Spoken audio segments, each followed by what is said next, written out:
Good morning, out at Sand Springs Lake for another story. This story is called Western Logic. It's got to be yes or no. Mr. Soko is a strange man, about 50 years old, with eyes like a baby's. He dresses respectably, but always seems a bit out of fashion. Yet he is a popular figure in the media, for he can be counted on to say something unusual and newsworthy. On this morning, he settled himself in the modern swivel chair provided on the set of a television interview program. Two aggressive host interviews probed his opinions about the upcoming talks on nuclear disarmament. One of the interviewers was in favor of the talks, and one of the interviewers was opposed to them.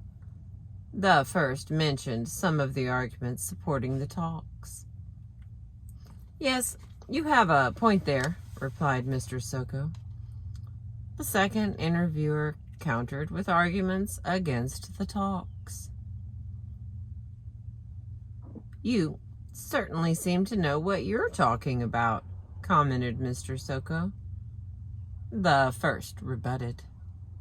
What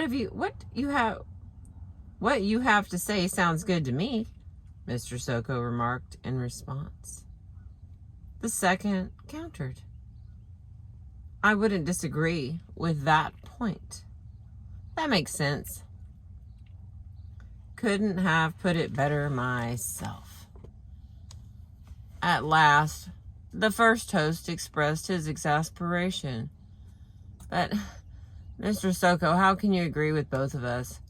Either the nuclear disarmament talks are useful, or they're not. You can't have it both ways." "Undoubtedly, you are right again. I find nothing wrong with your logic on that matter." "Then which is right?" the host pushed. "Yes, which indeed.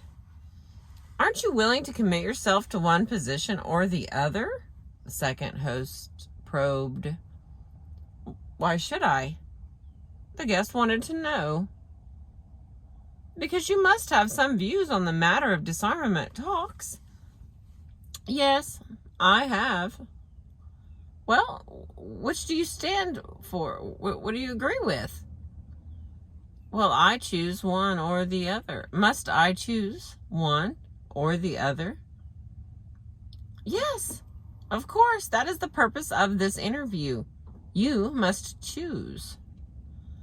"Excuse me," Mr. Soko said mildly, and he stood up and he walked off the set. Needless to say, the cameraman wondered what he should do as the guest's back disappeared from the lighted set. The two hosts, however, quickly recovered and filled the rest of the airtime with a lively discussion of Mr. Soko's unexpected behavior. Pro or con, true or false, scientific or unscientific, east or west, good or bad, capitalism or communism, our thinking gets directed towards exclusive dichotomies. The real world is far too complicated to allow such simplistic on or off thinking. Formal logic, binary computer circuits, and the like are creations of human thought. In those restricted areas, evaluations are necessary and proper.